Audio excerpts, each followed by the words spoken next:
Donald Trump and his entire administration are playing political theater with their Jeffrey Epstein cover-up, but the problem for them is they don't know their lines. Every stunt has failed, every distraction has backfired. They just can't get the media to look somewhere else. And how bad they are at this cover-up was really exposed last night when Ghislaine Maxwell's lawyer admitted live on air to the criminal secret deal with Donald Trump that is blowing this scandal up even more. We're going to get into it all, but before we do, if I could quickly ask you to leave a like on this video, and if you haven't already and you enjoy our channel, to hit that subscribe button because it goes a long way in supporting our work. Now, before we can get into what Maxwell's lawyer admitted on air, completely blowing up Donald Trump's cover-up, I want to start with something Maddow pointed out about Donald Trump's lawyer, Todd Blanche, and Ghislaine Maxwell's testimony that was completely overlooked. Do an interview, and then she immediately got a big, very important material benefit. She got bumped down to a minimum security prison where a sex offender like her is not allowed to be unless they get some special dispensation from on high, which apparently she got just after doing this interview with the president's former personal defense lawyer. Special treatment and a reward for an interview about her crimes, not from some craven tabloid or some, soulless exploitative publisher like New York state legislators were worried about in the 1970s. No, this is from the president's administration. This is from the federal government. And in that interview, it's not like the president's lawyer was pressing her real hard on what she was telling him. At one point, Ghislaine Maxwell volunteered in this interview that there were multiple members of President Trump's cabinet who had been involved with child sex abuser Jeffrey Epstein. Now, in the interview, the president's lawyer, we can hear, it's on the tape. The president's lawyer hears her say that about multiple members of President Trump's cabinet, and he responds to her saying that by not asking anything about it. You can listen to it. She volunteers.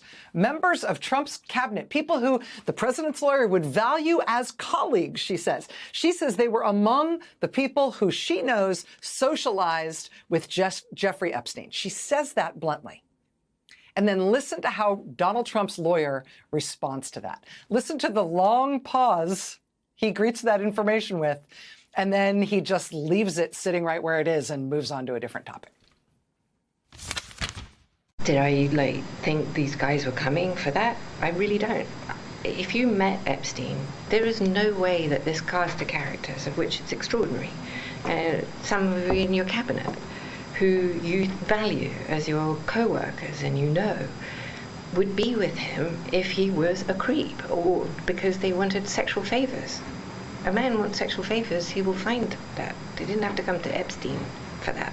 So this woman who's in prison, a 20-year sentence because of her crimes that she committed with Jeffrey Epstein. She says, hey, members of Donald Trump's cabinet were involved with this thing that I was part of. Were involved with Epstein. She said, plural, right? Some are in your cabinet. Some are in your cabinet who you value as your coworkers. Multiple members of the president's cabinet were involved with Jeffrey Epstein. And the response to her volunteering this in this interview is not, who? Which members of the cabinet? Say what now? The response is, long pause, let's move on. It is important to keep in mind that everyone is implicated here in Donald Trump's administration, not just in the cover-up, but as Ghislaine Maxwell said, with being associates of Jeffrey Epstein. Several members of Donald Trump's cabinet, we at least know RFK Jr. for sure because he has admitted it, but the cover-up that Donald Trump is carrying out right now as it relates to the entirety of the Epstein files isn't just one to protect him. It is one to protect the other co-conspirators, the other colleagues of Epstein's, the other criminals, the associates around him, because Donald Trump knows if their names become public, there is more to trace back to him. That is why the DOJ is right now actively blocking a federal judge from revealing the name of 2 Epstein associates who were wired hundreds of thousands of dollars. And NBC News is being blocked from seeing those names because the DOJ knows what would come next, a further investigation. They are terrified, and that is why they are trying to shut up the main player in this scandal, in Ghislaine Maxwell, and that was just exposed in its entirety on air by her lawyer. Ghislaine Maxwell's lawyer admitted to secret deal with Trump live on CNN. An attorney for the convicted sex trafficker said good lawyers always get something in exchange for a client cooperating with the government.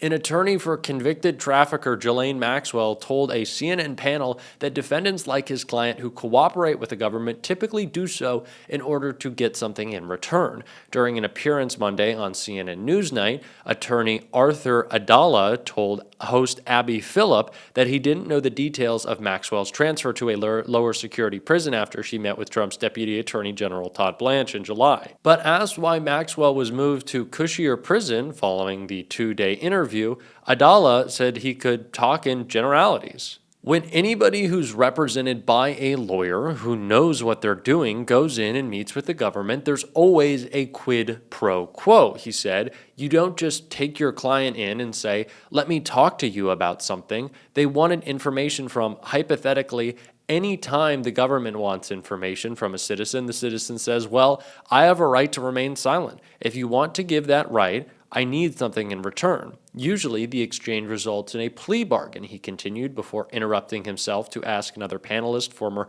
Biden advisor Neera Tanden, why she was laughing. You just admitted to a quid pro quo with the Trump administration, Tanden replied. But that's how the whole system works, Adala said.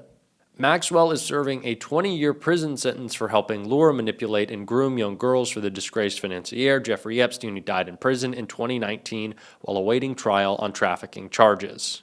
They are just admitting it at this point. They don't even care. They know they're protected by the Trump administration, and they're happy to tell you because they don't think that there will be any repercussions. If that does not show you how clear it is that a deal was struck, besides the fact that Ghislaine Maxwell's lawyer admitted it on air on television, for God's sakes, how stupid are these people? But really what it boils down to is they just think MAGA is stupid. Donald Trump thinks his base is so dumb that they can admit to this cover-up and that they won't care. That he can say, that signature with my name that I signed isn't my signature, and MAGA will go along with it.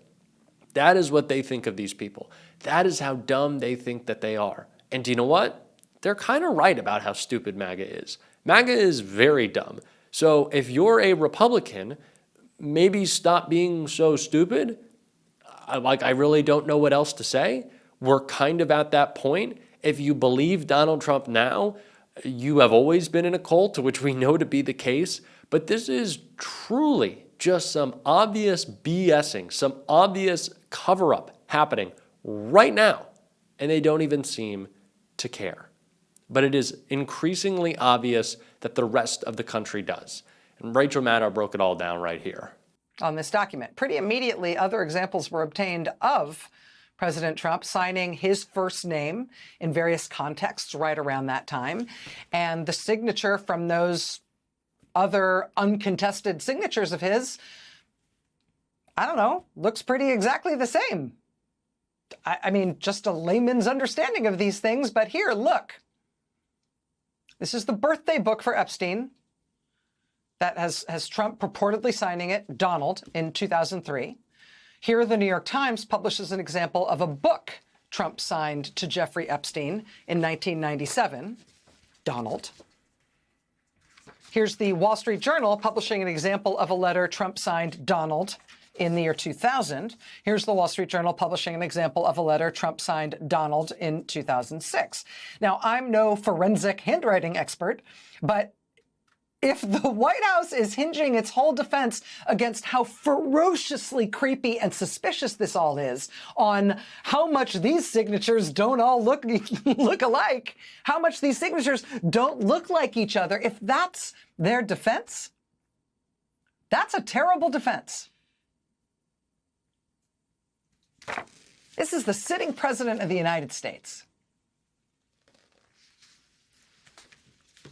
In addition to the creepy Our Shared Secret Naked Woman References to Never Aging document from Epstein's birthday book, Epstein's estate also today handed over to Congress this photo in which Epstein, who you see on the right there, is holding a big novelty check for $22,500. It is a check that is made to look like it is from Trump to Epstein.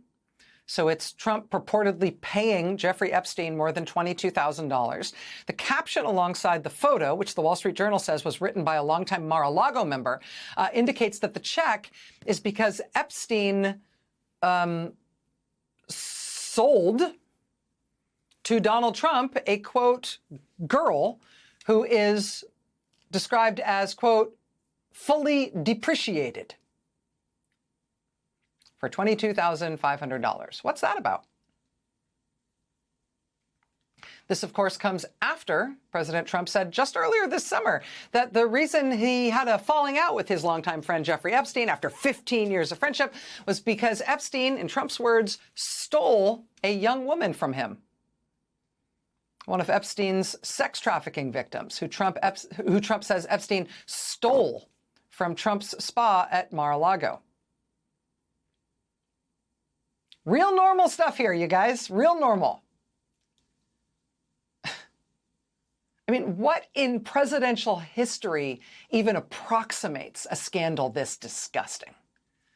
What in the history of the United States of America, for anybody in any position of public trust, approximates the level of repulsiveness that Donald Trump brings to the presidency with this trailing behind him like a snail trail? Donald Trump can try to cover up elements of this scandal. He can try to, as he always has, change the narrative around it. But the damage is done and there is no going back. Democrats will not just spend the months leading up to the midterms making this a central issue as we should, but the second that the Democratic majority in the House is sworn in, there will be nonstop investigations, not just into Donald Trump's cover-up, but that which was aided by every other member of his administration. Every Republican in Congress who helped stall and block, you will be called in and have to testify under oath. Robert Garcia has already secured the birthday book, and he wasn't even the chairman on the Oversight Committee. He is the ranking member, absolutely killing it, demonstrating fearless leadership, showing how to actually get shit done. Just think, when he has the full power of that committee, who he will go after next. That is something certainly to fight for. We're going to be talking about it on this show every single day, and if you want to support that, as always, you can hit that subscribe button, leave a like on this video, and if you stuck around at the end, drop a blue heart in the comments. And until next time, I'll see you soon.